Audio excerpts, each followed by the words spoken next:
1년 내내 만성 피로를 달고 산다. 저요, 손 대시고. 아유, 다 해당되시네요. 네. 그 보통 피로 그러면 과격한 운동을 하시거나 스트레스 때문에 다음날 아침에 일어날 때 아우 찌뿌둥하다 이렇게 느끼실 텐데요. 예. 만성 피로는 이런 것들이 충분한 휴식을 취해도 6개월 이상 지속될 때 이걸 만성 피로라고 합니다. 그럴 경우에는 장을 한번 의심해 보셔도 좋을 것 같은데요. 아까 보셨던 그림이 떠오르실 텐데 빨간색 그 점막 부분에서 이제 면역 기능을 한다 그랬는데요. 건강하지 못한 장은 이 면역 기능이 떨어지다 보니까 외부에서 들어오는 나쁜 물질들에 취약하다 보니까 피로가 쌓일 수 있는 가능성이 높고요.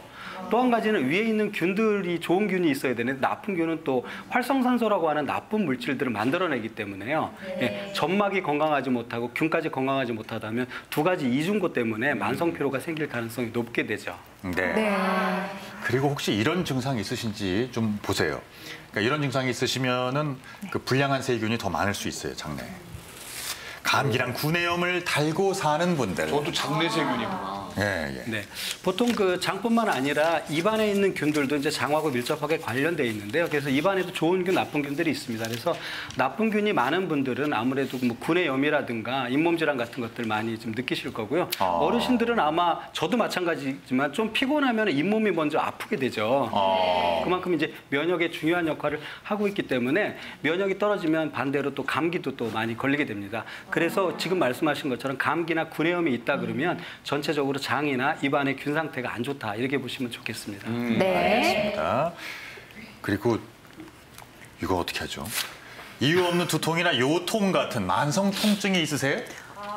그런 거 문제 있는 겁니다. 이게 좀 의외였어요. 네, 근데요, 두통이나 요통 같은 만성 통증의 원인을 보면요, 만성 염증이 자리 잡고 있습니다. 그런데 왜 몸에 유해균이 많아지게 되면요, 얘네들이 장의 점막을 손상을 시키게 됩니다. 그럼 그 손상된 그 틈을 이용해서 유해세균의 독소인 지질다당제인 LPS가 몸으로 들어오게 됩니다. 그럼 얘네들은 염증성 사이토카인인 TNF-알파나 인터로킨 같은 염증성 물질을 막 우리 몸에서 만들게 해요. 그러면 염증이 몸에 퍼지게 되고 그에 의해서 만성 통증이 증가하게 됩니다. 하여튼 안 좋다는 말씀이신 거죠? 네, 꽤 많이 지금 나오지 않을까 생각이 들어요. 네 번째 볼게요. 아토피, 비염, 천식 등 알레르기 질환이 심하다. 다 연결되어 있네. 알레르기. 네, 알레르기성 질환이라 하면 우리 몸의 면역이 제대로 작동을 못하기 때문에 생기는 것입니다. 그런데 장내 세균이 아주 중요한 기능 중에 하나가요, 면역이 과잉되지 않도록 조절해주는 면역세포인 조절 T 임파구를 훈련시키는 역할을 하면서 또 알레르기를 억제시키는 물질을 만들어냅니다. 그런데 유해균이 증가를 하게 되면 사실 이런 기능을 잘 못하게 되거든요. 그래서 알레르기 질환이 증가하게 됩니다. 자, 그리고 마지막.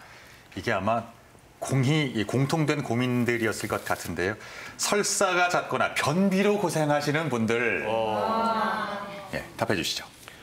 네, 이제 설사 변비가 반복되는 이런 증상을 되게 이제 과민성 장 증후군으로 볼 수 있는데요. 장의 기능적인 문제고요. 과민성 장 증후군은 여러 가지 가설이 왜 생기는지 여러 가지 가설이 많이 제시되어 있습니다. 하지만은 가장 중요하게 중심적인 역할을 하는 게 장내 세균이라고 볼 수 있고요. 장내 세균은 굉장히 많은 역할을 하는데 이런 장내 세균이 면역 조절 기능도 하고 장 운동 기능 조절도 하고 장내 내장 과민성, 내장이 얼마나 예민해져 있는가를 좀 조절해주는 그런 기능도 합니다. 그래서 이런 설사 변비 증상이 반복되는 경우에는 장내 세균의 문제로 이런 증상이 발생된다고 이제 볼 수도 있습니다.